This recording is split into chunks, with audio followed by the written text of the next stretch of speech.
are a group of educators who want to talk informally about individualized and personalized instruction. And our first guest will be Dr. Fred Keller, whose background is known to most, but he is a graduate of Tufts. He has 2 graduate degrees from Harvard. He has taught at Columbia, and since his retirement at Columbia, he's taught at 6 other institutions around the world. He is the originator of the Keller Plan, also known as the Personalized System of Instruction, and he tries to share the credit for that with 3 other colleagues, including one American, Gil Sherman. We'll talk more about some of Dr. Keller's background in a moment. I mentioned the key name Sherman. To his right, we have from Virginia Tech and out of the University of Tennessee, Dr. Tom Sherman, who has written a book in the Langdon series called Individually Responsive Instruction. And then to my immediate left, we have Dr. Dave Roper, who was one of the early people in applying the personalized system of instruction designed by Dr. Keller. And his contribution to that was to be the initiator of the internal proctor concept.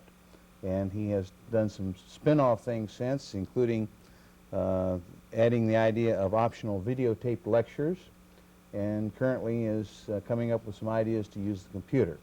So that's our cast, and I would like then at this moment to try to get the focus upon Dr. Keller and let him tell us some of the details. Actually, everybody's heard the term Keller Plan, and most people have heard PSI, which you meant, I suppose, to be pronounced Psi, but it never turned out that way. Could you tell us what is PSI? Well, first, I liked your comment about the Keller Plan. I'm glad that you mentioned that, because it isn't the Keller Plan, but you also said that, so we've got that all covered.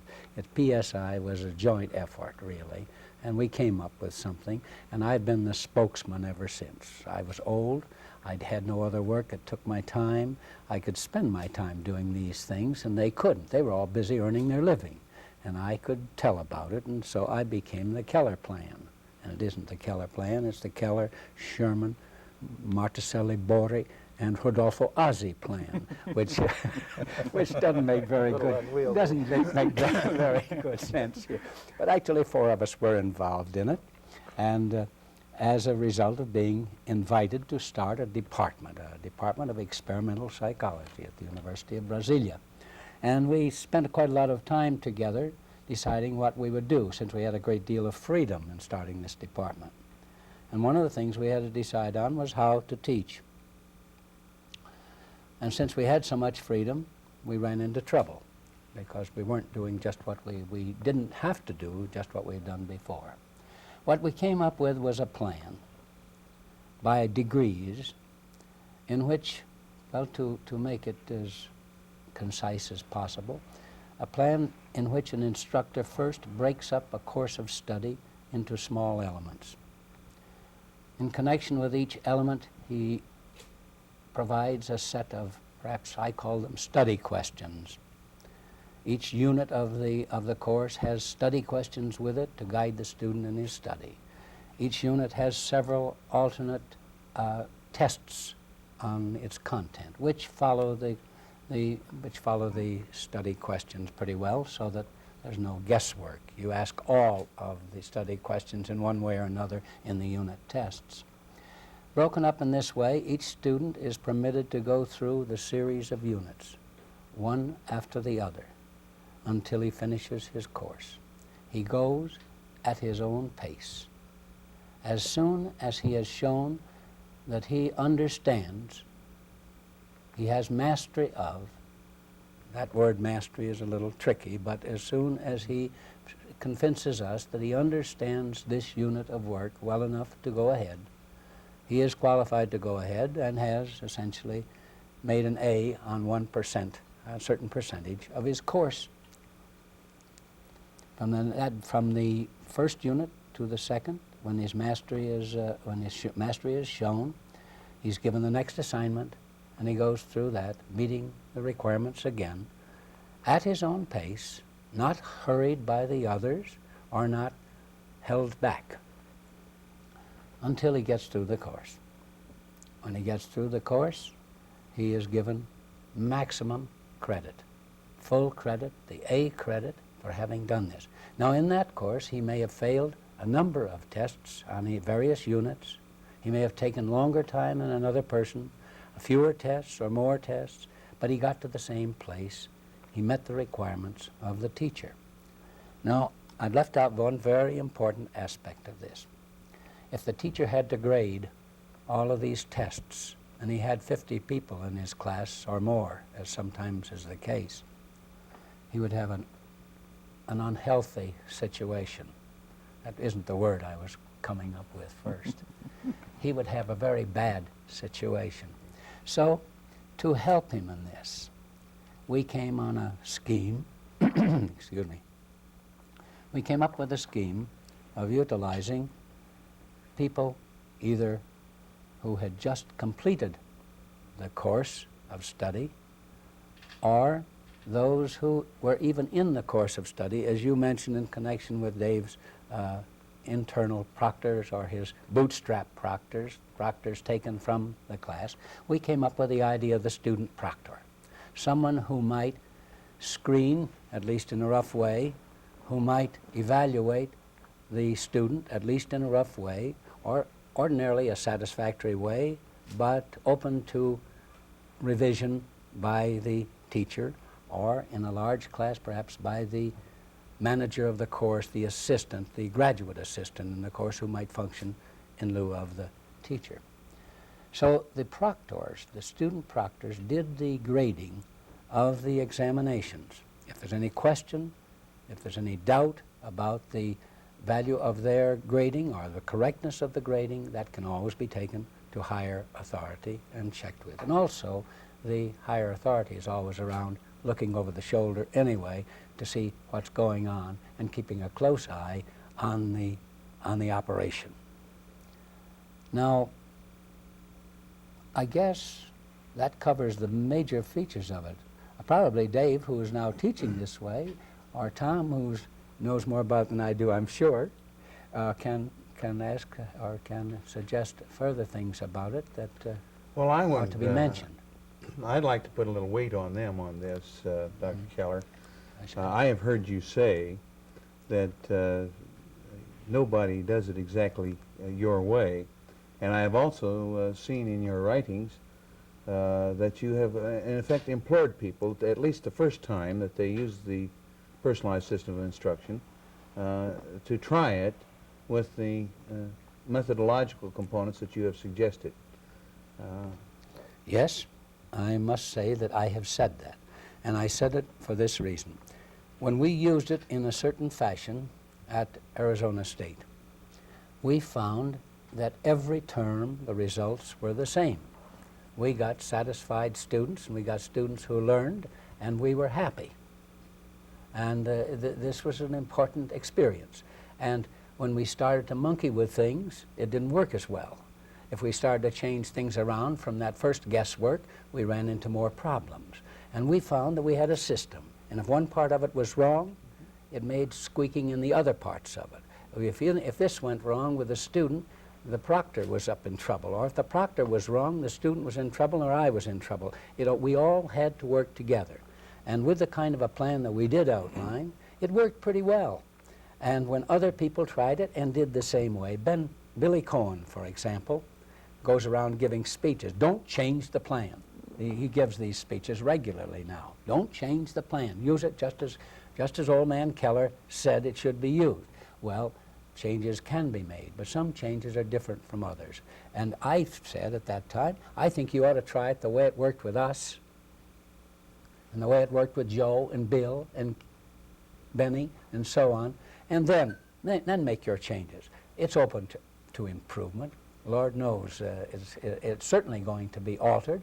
It's certainly going to be modified in some way that's good. But try it out that way, and then you've got a baseline, and if it works as I think it will, you'll know what to do from that time on. Dave, as an innovator, How do you respond to that? Well, I followed his advice. The first time I taught PSI, I basically did it the way he said. Of course, he taught psychology, I teach physics, so there were some differences. But I tried to do what he said. Of course, I had Ben Green's experience to rely upon too, and he basically did what Keller said to do also and had success. The thing that impressed me about the plan when I first heard of it, and I went to that first conference in 1971 at MIT, was that it was a consistent whole. As I had mentioned to Dr. Keller earlier, I saw that it put together in a coherent fashion all these things I'd been trying to do, but I never could quite put them together. And as a matter of fact, it was impossible to put them together in a lecture situation. That was the problem. That's the problem. And really the genius, I think, of this plan was finding a coherent way to make this a cohesive course to where you could do all these things. And being given a lot of freedom. Yes, right. That helped. Yep. Well, Tom, the word freedom came up here. As a faculty member, the suggestion that you follow somebody's mold. Now you've done the PSI-like thing. Can you respond to, I suppose, the natural tendency to make it fit your own teaching mold when you try to apply this method? One of the, I was sitting beside a man here who has maintained really a remarkably radical stance, which I think is really good. We need people who will say, you got to do it my way because this is the right way to do it. And I really believe in that. But the first time I taught a course, in a college-level course, at the end of that course, everyone made an A, which I thought was marvelous. And I was kind of naive at that time. That was in the fall quarter, and between the fall and winter quarter, the dean called a meeting, and there were many people. I was not the only one at this meeting, but there were many people there. But the purpose of the meeting was to discuss grading policies. And as I listened to these discussion, or it was really more of a lecture, actually, Yes. and about grading policies, I looked around, and I was the only one there who had all A's in my students. And that. So I figured it was somewhat focused, and these other people were there just for a show.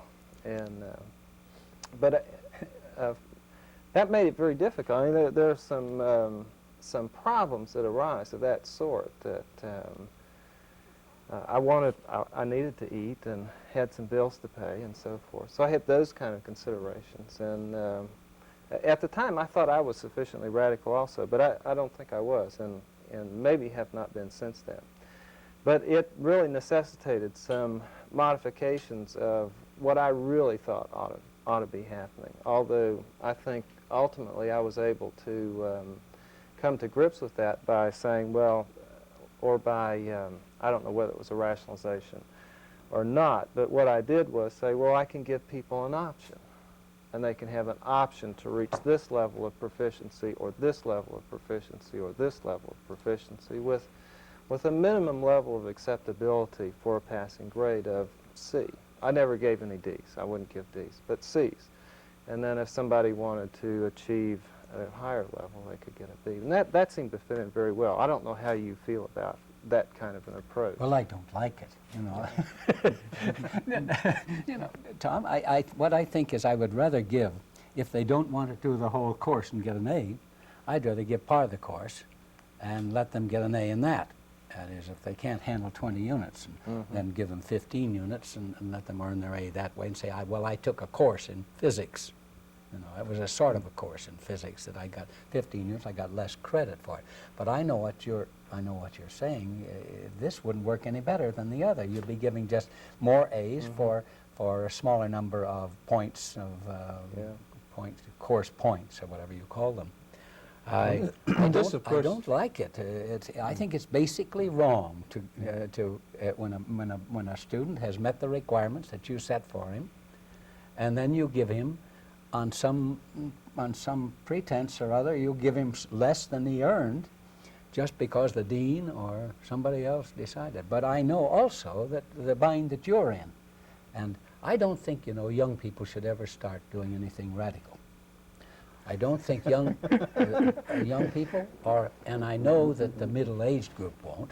You know, they're not going to, because they're busy building an empire, and they've got their life already well organized. But the old people ought to be the ones that do the radical work, because they're, you know, you can't, what can you say? He's going to be gone a week or so, and let him do what he wants to. You know?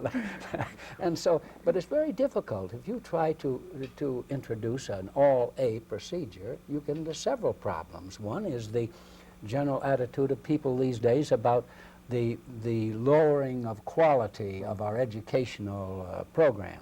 We're giving A's for, look at all the A's we give now, and they're doing no better than they were doing before, that Grade kind of inflation. thing. That'll be right in there. The whole matter, I think, of grades versus credit and how much of each, and thinking that we can quantify, I think maybe that's a philosophical issue rather than an instructional one. Although it certainly brings, I think, to mind the very important point here, and that is that it is not easy to make these kinds of changes, that a method such as you have suggested is fraught with many kinds of drawbacks from the standpoint of people who are doing something else. It is fraught with roadblocks from the standpoint of people who would like to be more radical and do something different. And some of those things, I think, would be worth our talking about. Could I interject one thing here? Sure. When people ask me about using the PSI, one of the first questions I ask them is, do you have tenure, and have you been promoted? And because if you haven't, you've got problems. That's And right. if you have, I say, great, and you're in good shape. Go right ahead. And otherwise, I warn them. I still help them, but I warn them about what kind of problems they may run across, and sometimes it discourages them from doing it. Other problems that weren't mentioned here, and that's the hard work that's involved. Now, I think one of the greatest things about PSI is it ensures that the instructor is prepared. Exactly. You know, often, as I'm trying to do for class 11 this morning, I'm not quite prepared. And I don't know when I'm going to have time. It's a graduate We'll cut course. this short. But when you develop a PSI course, you've got to have 2/3 of it ready before you, at least before you go to class. I mean, you're 2/3 of the way through the course, or they're going to get ahead of you, some of the students. And so you're prepared, so it's a tremendous amount of work. It's upfront work. And that's the hard part, I think, for many instructors. Now, here I'm not quite in agreement. Go ahead. I think that's a function in part of your course and what you finally want to have in your course when you say that you must have a large amount of it prepared in advance. But the first time through, did you have a large amount prepared in advance? Yes. Had you gone to a workshop or something? Well, yes, I had gone to the MIT. And you had time for that? Well, I took time to do it. I think I spent an entire summer preparing for Yes. this. Well, all right. And you were also an experienced teacher when you Yes. did that. So you didn't make as many mistakes in your preparation as you might have. But you probably think made that's some true. Oh, mistakes sure. then. Still do. But it's also possible to start with 1 or 2 units. Now, if you're an experienced old soldier in the game, and you know what you're ordinarily assigning and what you're ordinarily expecting, and you have a course that is a little less demanding than the one you were describing, I think it makes a difference as to what field you're in It at could this be, point. yes. In my own course, I started with 2 units. I had 1 unit complete and 1 set of examination, 1 form of the test ready when I started. I didn't have any opportunity to do anything better. I didn't get the idea till at 2 o'clock one morning about 2 weeks before the course was going to start, or before the end of the term, rather. And I went to a class that I already had, and I said, look, I need help. You're all through this course, and I asked for 20 of them to stay after class, and I had a select group as I talked to them. You've been through this course, you've got good grades, or you're headed for good grades apparently. Would you be interested in serving as proctors? Now, this was just 2 weeks before the new term was beginning, and I just had the idea. The notion of how I would grade exams had been holding me back, and now I got the notion of the proctor. That's the only thing I contributed, I guess. The proctor was now there, and so I had to hurry. The new term was that I wanted to go. I knew that it would work, or I thought I knew at that moment. I thought I knew, And so I got my proctors, and I had 2 units, and I worked like a dog. But I was also the elderly man on the staff. I was free to do nothing else but this for my term. I had the 1 course only. I worked on it from morning until night. I did more typing. I did everything in the course. And I managed to get it going, but with the help of the proctors. You weren't teaching 12 hours then? No, I Well, you was only see, teaching this I'm one talking course. about the average instructor. Ah, yes, you're right. For the average instructor, get something done. You'll have to. I guess you'll have to. And But perhaps for in- me, but it yeah. isn't essential. That's what I'm getting at. It isn't anything intrinsic to the course. It's you've got to have the thing done because you have other demands upon you. Having started a course once without having the materials ready, I would never recommend anybody doing that. Well, It was so much pressure. I mean, it was yes, it was yes, it's great awful. pressure. That was awful. That was one of the worst quarters I ever spent. Sitting in there cranking those things out, and I could see people getting into Unit 5 when I was still yes, I know. putting the last period on Unit 6, you know, and Yeah. it was getting worse and worse Yes. because they were completing them faster than I was Yes. producing them. And that Here was, you are with the last unit just completed, and this bright-eyed girl walks up and says, "Where is Unit 8?" Yeah. Isn't it Oh, terrible? it's a terrible When you just thing. finished Unit 6. Yes, right. Isn't it terrible, though, to have our students want to learn it faster than we can get it to them? You know, we have a real This is a dilemma very here. Tom's interesting point thing. is excellent, in that the burden on the faculty member can be just unbearable. At the same time, the evidence of what happens when you start this is something that ought to be very positive to those of us who love to teach. Yes. Sometimes I wonder if all the success of the PSI isn't due to the fact that the instructors are so well prepared before the class starts. Well, they certainly are on that unit, the last unit. They're well prepared. Yes, they are. They're well prepared. Tom, did I interrupt you? No, I was just going to say one thing that seems to me about PSI is the point that Dave's made a couple of times is the impact of PSI not on students but on instructors, which I think is probably one of the major contributions that this idea has had in higher education, is to focus on instructor behavior and make instructor behavior a legitimate area of research, concern, and interest by others outside the particular instructor as well as the instructor, him or herself, in providing some guidance relative to organization of information. And I think this idea about having the instructor more prepared or better prepared is certainly true, because once you've delved into the material that much at that depth, you're bound to know it better than you would if you hadn't. But it seems to have had a remarkable impact to me in terms of just thinking about or generating thought about how to organize instruction. I've heard reactions that say, well, now that's fine for the introductory course, or something to the nature that the things that are simple to teach, that are easy to organize, we can dump into a PSI course. But for my students who learn these higher level things and the esoteric sorts of things, etc., that these kinds of things won't work. Now, can you react to this? And I picked up on this from your word demanding. You're talking about how demanding the learning was. Well, I don't get the connection with the demanding. I guess what I'm second, asking is that, and I sort of have an ace in the hole here with Dave on my left, that there have been suggestions that that you can only teach low and middle level cognitive concepts, and that when you're talking about synthesis or the grand plan or having students do things which are heuristic, go beyond. Yes. In other words, that PSI isn't good for Well, teaching the top of yes. the ladder stuff. Well, of course, we began where we had to begin with the first course. It was the first course to be taught, as it turned out, practically the first course in the university to be taught at Brasilia. We had to begin with the first course to get to the second. But we had a plan at that time which was larger than the first course. We intended to go by self-pacing through our entire program. We were to go from first course into second into third. The same method, the same procedures were to be used in successive courses. We did not have the proctors. We had laboratory assistants. Our first course was a laboratory course almost exclusively, with very little reading, only enough reading to prepare for the laboratory work. That was our initial course, based upon a little one that I had rigged up at Columbia before I went to Brasilia.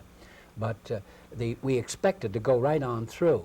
But when we got to Arizona State, we were thinking only of one course. If you got the chance to try it out, that was all. And they were kind enough, because I was old enough, to let me try it out there. And pretty soon, Sherman got in with his course, and we had 2 courses going in the same term. And then we began to think of the possibility, can we go farther? And, well, we didn't go farther there. We went that far and no farther. We had other stuff to do. Sherman had other stuff to do, and I had done all I wanted to do. I found out it worked. After 3 weeks, I knew I was in. You know, I knew that this would work. But the first 3 weeks were terrible. The first 3 weeks, in the first place, the first unit was a bad one. I thought it was a nice one. I'd been giving it out as a first assignment for a long time, and it turned out to be a very bad unit that I had paid very little attention to. And when I found that I was gone for nearly 2 weeks and I only had a few people through the first unit, well, I was almost ready to throw in the sponge. And so was the chairman of my department, and so everyone else was looking a little bit, well, I guess this turned out to be a dud. Well, then they began to come in.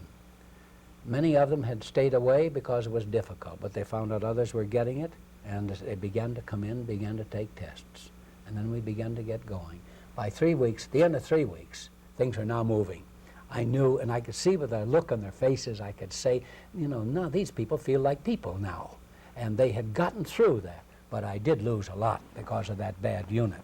Quite a few people dropped out. But the greatest dropout I had was the first course. I must have lost 10% right off. It never got off the ground, and I had incompletes of something like 20%. I've forgotten the exact number now. A lot of incompletes at the end of the course. Now, where was I? Well, we were talking about people who criticize yes, PSI as because it limited. doesn't reach the higher levels of teaching. Well, I don't know any level that it doesn't reach. I think maybe there is one change that would take place, and that would be at the very top level when a doctoral candidate is talking with his sponsor. I don't think we need a proctor because their understanding exists between the two, and it can be a profitable arrangement between them.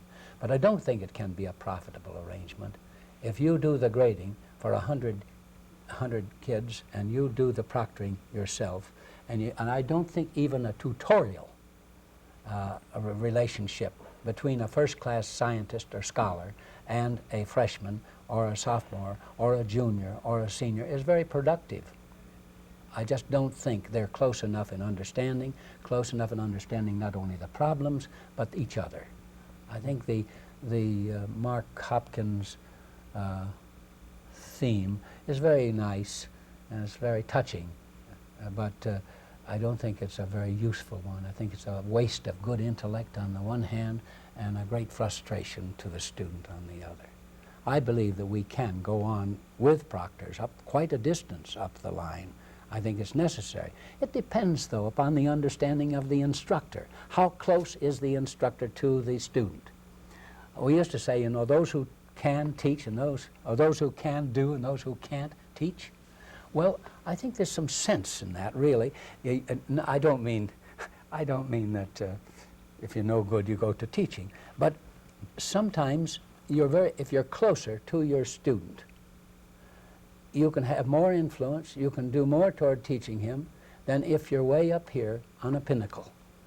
Sometimes a very young instructor goes to work and the kids love him, and you say, oh my Lord, I heard him, and he is way off base here. he is ignorant there, he's illiterate there, and look at him, he seems to be doing well. Well, the students don't notice that.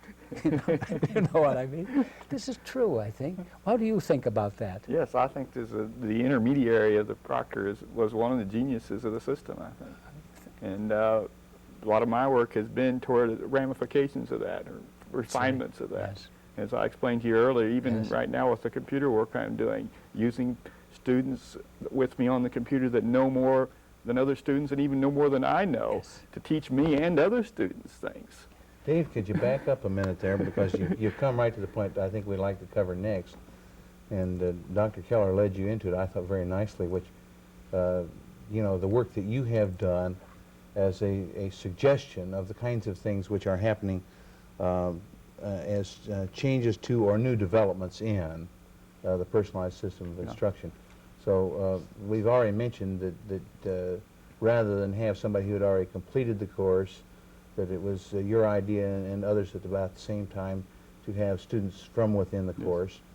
And then I think you've added two important things. And would you just very briefly tell us about the videotape lecture concept, and then explain in a little more detail for us what you're planning now for the computer. Okay. Well, first of all, the internal or bootstrap proctors. I used the Keller method at first, and I took people from previous courses for several quarters. And I found it very difficult to get them, particularly if it's the fall quarter, because there's a summer that's intervened, and it's hard to find those guys. You arrange them beforehand, it doesn't really work because they may forget or not show up or whatever. So it's difficult to find those tutors sometimes. So I began to say, well, look, there's an easier way to do this. And other people at the same time. I think there are, one thing about getting people from previous courses, you didn't always get the best ones, because the best ones are so busy taking overloads that they don't have time to. Now, I did get the dean to let me give them credit, so that did induce them. I could give them 3 hours credit for helping me teach this course. But nevertheless, it was difficult, and you couldn't always get the best ones. But you could almost always get the best ones from within the course itself.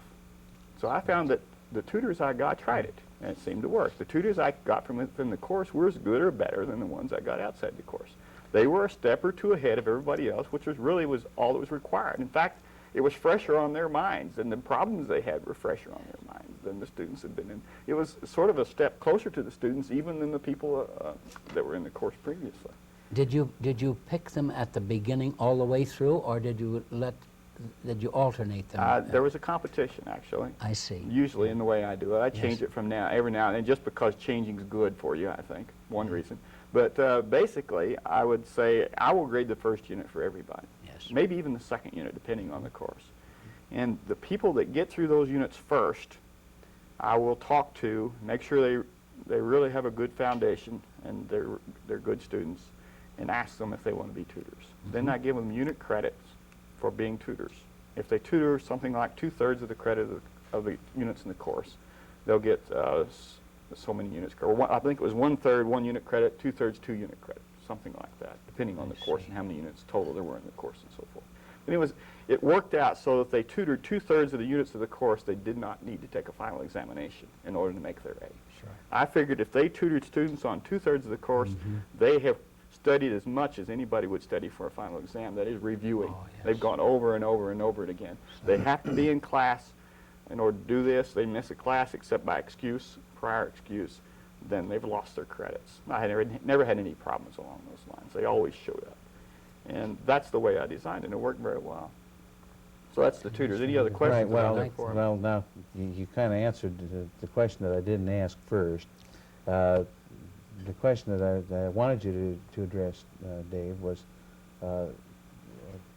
something about your need for. Why did you feel a need for, and then what did you do to start adding things to, or what we would call providing new developments Yeah, okay. in PSI? One of the things that was mentioned in the original plan was to give some optional lectures. Lectures have a place. Books have a place. Everything has its place if you can just find out where it is and how to work it into your course structure. And I tried the optional lectures, and they didn't seem to work too well. And a lot of people found that experience. The students don't show up. You spend a lot of time preparing that lecture, and maybe 5 out of or 3 out of 20 or 50 students Yes, show up for it. It's kind of discouraging. It's hard on your ego. Yes. You know, lecturing is a big ego trip, and I miss it. And it's really rough on you when you do it and they don't show up. So I began thinking hard about that, and about that time, this facility here became available on this campus. And so I explored into that, and I said, well, why don't we just prepare some videotape lectures? Well, people discouraged me and said, that's canned stuff. It had a bad reputation. People tried TV teaching. Somehow or other, it didn't seem to work or wasn't too good. But I thought, well, this is a new context. No one's tried this before. And so I worked hard. I spent a whole summer. I consulted with these gentlemen, and we put together some 24 30-minute lectures for this 2-credit senior quantum mechanics course. And it really worked out quite well. Got a publication out of it. The students used them on about a 50% level, which really surprised me. That is surprising. I suspect it might be related to the stage at which they were. They are well along now. You were in quantum mechanics. Yeah. In the first course, it might have been a little different. There you haven't caught them. Now, these people are part of physics by now. Yeah. And They're physicists. I think, yes, they're young physicists. I suspect maybe the fact that I got so few to come to my canned lectures. But when I lectured to these students, they didn't show up. When I lectured with live lectures. I know, Now, I didn't actually, I either. got into this in stages. I got the idea, I said, well, look, one of the problems with lecturing is that you're lecturing and only a certain number of the students are ready for that lecture. And That's next right. week somebody else is ready for that lecture and it's too late. So I just had a camera come over and just tape me right there in the classroom without any special preparation or anything. And then the next week, I would show that tape in another room while I was lecturing on the next subject. And I found that half the students, I increased the amount of students that came to the lectures, but half of them went to see the TV tape rather than come to hear me. So that really convinced me that it would work.